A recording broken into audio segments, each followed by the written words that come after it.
নন্দীগ্রামে এই ঘটনা ঘটার পর, এই খুনের ঘটনা ঘটার পর বিজেপি কর্মী সমর্থকরা তারা যখন আন্দোলন করছিলেন, বিক্ষোভ করছিলেন, পুলিশ কিভাবে লাঠিচার্জ করেছে দেখাবো। সেই পুলিশ যখন এই মহিলা খুন হচ্ছে, যখন ঝামেলা হচ্ছে, যখন বিজেপি কর্মীদের মারা হচ্ছে তখন থাকে না, কিন্তু বিজেপি কর্মীরা যখন বিক্ষোভ দেখায় তখন এই পুলিশ লাঠি চালায়। দেখুন,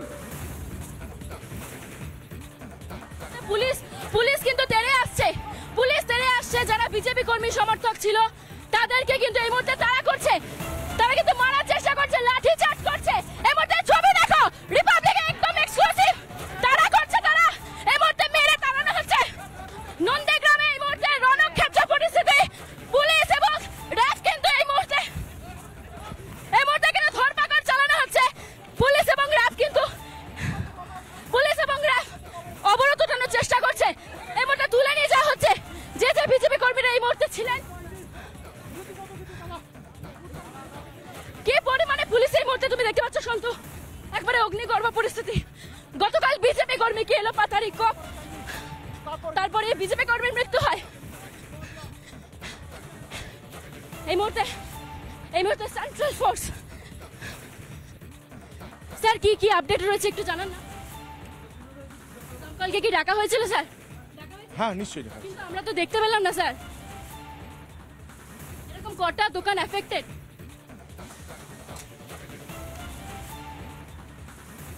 এখনো পর্যন্ত কারো ট্রেস পাওয়া গেছে? কারা ছিল কালকে ঘটনাস্থলে স্যার? কিছু ট্রেস পাওয়া গেল এখনো পর্যন্ত?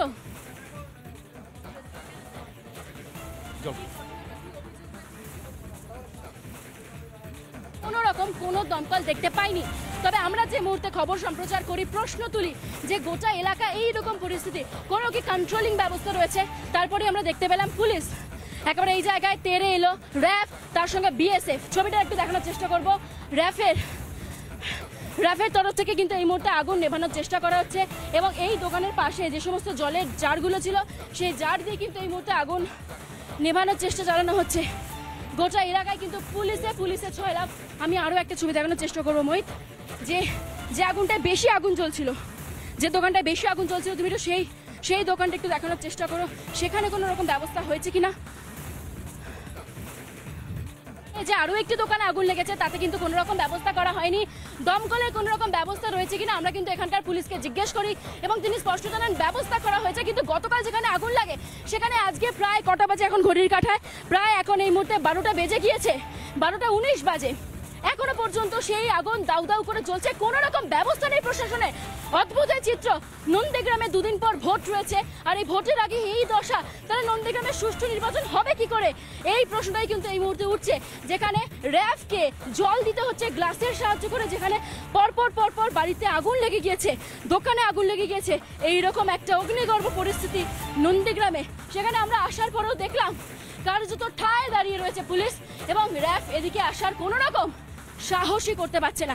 পুলিশ ওই মুহূর্তে দাঁড়িয়েছিল, এইরকমই প্রচুর দোকান একেবারে পুড়ে ছাই হয়ে গিয়েছে। সেই ছবি সরাসরি দেখাচ্ছে একেবারে রিপাবলিক বাংলা এক্সক্লুসিভ। গোটা যে চত্বর, একটু মোহিতকে ঘুরিয়ে দেখাতে বলো। মোহিত, গোটা চত্বরের অবস্থাটা একটু দেখাও। আর নন্দীগ্রামে এই ঘটনা ঘটলো কেন? নন্দীগ্রামবাসী বলছেন যে এই হিংসার জন্য উস্কানি দিয়েছেন অভিষেক বন্দ্যোপাধ্যায়। তারা অভিযোগ করছেন অভিষেক বন্দ্যোপাধ্যায় গতকাল ঠিক কি বলেছিলেন, শুনবো। যদি একদিন দুদিন আগে থেকে বাড়িতে গিয়ে ধমকায় চমকায়, মায়েরা হাতে খুন্তি আর বটি নিয়ে তাড়া করবেন এদের, কিন্তু ভোটটা আগামী দিন নিজেদের ভোটাধিকার কেন্দ্রে গিয়ে প্রয়োগ করবেন।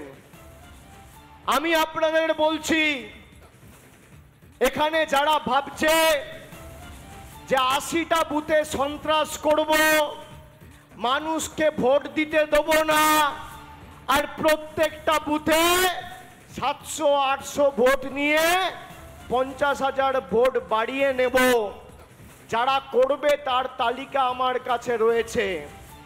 আমি আপনাদের বলছি, আপনারা নিশ্চিন্তে থাকুন। নন্দীগ্রাম 1 নম্বর ব্লকে সোনাচূড়া, হরিপুর, গোকুলনগর, ভেকুটিয়া আর 2 নম্বর ব্লকে বিরুলিয়া, বয়াল 1, বয়াল 2 যারা মানুষকে ভোট দিতে দেয়নি তাদের তালিকা আমার কাছে রয়েছে, পরিণতি খুব খারাপ হবে, সতর্ক করে দিয়ে গেলাম। আর এই ঘটনা নিয়ে রাজ্যের বিরোধী দল নেতা তথা নন্দীগ্রামের বিধায়ক শুভেন্দু অধিকারী এবং রাজ্য বিজেপি সভাপতি সুকান্ত মজুমদার তারা ঠিক কি বলছেন শুনবো। কেউ মারধর করেন, উনি খুন করিয়েছেন। আমাদের এফআইআরে ওনার প্ররোচনায় খুন বলা হচ্ছে, ওনার পরিবারের লোকই বলছে। নন্দীগ্রামে হত্যার রাজনীতি করছে ভাইপো, পুলিশ নির্বাক দর্শক। এর আগে দেবব্রত মাইতিকে খুন করেছে, জেলে গেছে অনেক। আমরা নিশ্চিতভাবে একটা তফসিলি বাড়ির বয়স্কা মহিলা 56 বছর বয়স, তার হত্যা আমরা ছাড়ব না।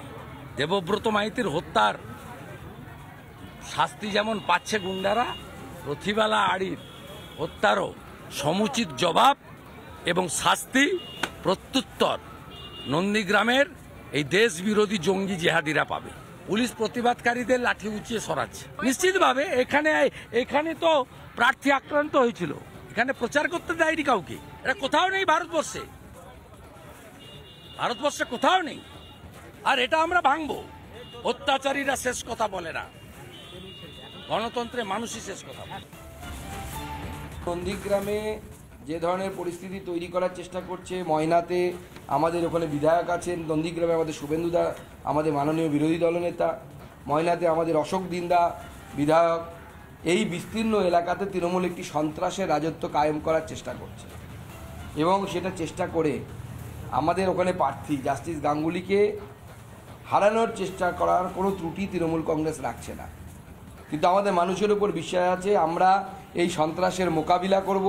বিজেপি পিছু পা হবে না, ইট দিক মারলে পাথর খেতে হবে, সেই ধরনের মনোভাব নিয়ে আমাদের কর্মীরা লড়াই করবে এবং সেই লড়াই হবে এবং তৃণমূল কংগ্রেসকে আমরা তমলুকে পরাস্ত করে দেখাবো। নন্দীগ্রামে চলছে আগুন, রাজনৈতিক ব্যক্তিত্বরা তারা একের পর এক বক্তব্য রাখছেন। বিকাশ রঞ্জন ভট্টাচার্য আইনজীবী, তিনি ঠিক কি বলেছেন এবং এর পাশাপাশি আপনাদের শোনানোর চেষ্টা করব শান্তনু সেন, তিনি ঠিক কি বলেছেন শুনবো। তৃণমূল সরকার প্রশাসনে থাকবেন ততদিন পশ্চিমবঙ্গে কোথাও ভয়ভীতিহীন নির্বাচন হবে না। ফ্রি অ্যান্ড ফেয়ার ইলেকশন বলতে যা বোঝায় তা তৃণমূলের ডিএনএতে নেই। তাই তারা অশান্তি করবেন, গুন্ডামি করবেন, লোককে ভয় দেখাবেন, টাকা পয়সা দেবেন, এইসব করেই তৃণমূল 2011 সালের পর থেকে ক্ষমতা আঁকড়ে রেখেছেন। এখন এর বিরুদ্ধে বিজেপির বিরুদ্ধে তৃণমূল এটাকে না ভেবে ভাবা উচিত গোটা গণতান্ত্রিক প্রক্রিয়ার বিরুদ্ধে তৃণমূলের এই চক্রান্ত, তাকে হারাবার জন্য বামপন্থী শক্তিকে মদত দিতে হবে। মানুষ যখন হারের দেওয়াল লিখনটা দেখতে পায় তখন তারা মরিয়া হয়ে এই ধরনের কাজ করে। 25শে মে নন্দীগ্রাম তথা তমলুকে যে লোকসভা নির্বাচন আছে সেখানে শোচনীয় পরাজয় ভারতীয় জনতা পার্টি বুঝতে পারছে। ধোয়াধুয়ারে মানুষের রায় আশীর্বাদ পুষ্ট হয়ে তৃণমূল কংগ্রেস বিপুল ভোটে জিতবে সেটা বুঝতে পারছে। তাই তারা সন্ত্রাসকে হাতিয়ার করে রাজনীতিতে প্রাসঙ্গিক হওয়ার চেষ্টা করছে, মানুষকে ভয় দেখানোর চেষ্টা করছে। তাদের গোষ্ঠীদ্বন্দ্ব বহিঃপ্রকাশ পাচ্ছে ক্রমশ, কিন্তু মানুষ সেখানে মনস্থির করে নিয়েছে বাংলা বিরোধী ভারতীয় জনতা পার্টিকে সারা বাংলার মানুষের মতো নন্দীগ্রাম তথা তমলুক লোকসভা কেন্দ্রের মানুষও বর্জন করবে। নন্দীগ্রামের পরিবেশটাকে উত্তপ্ত করছে বিজেপি, উত্তপ্ত করে রেখেছে।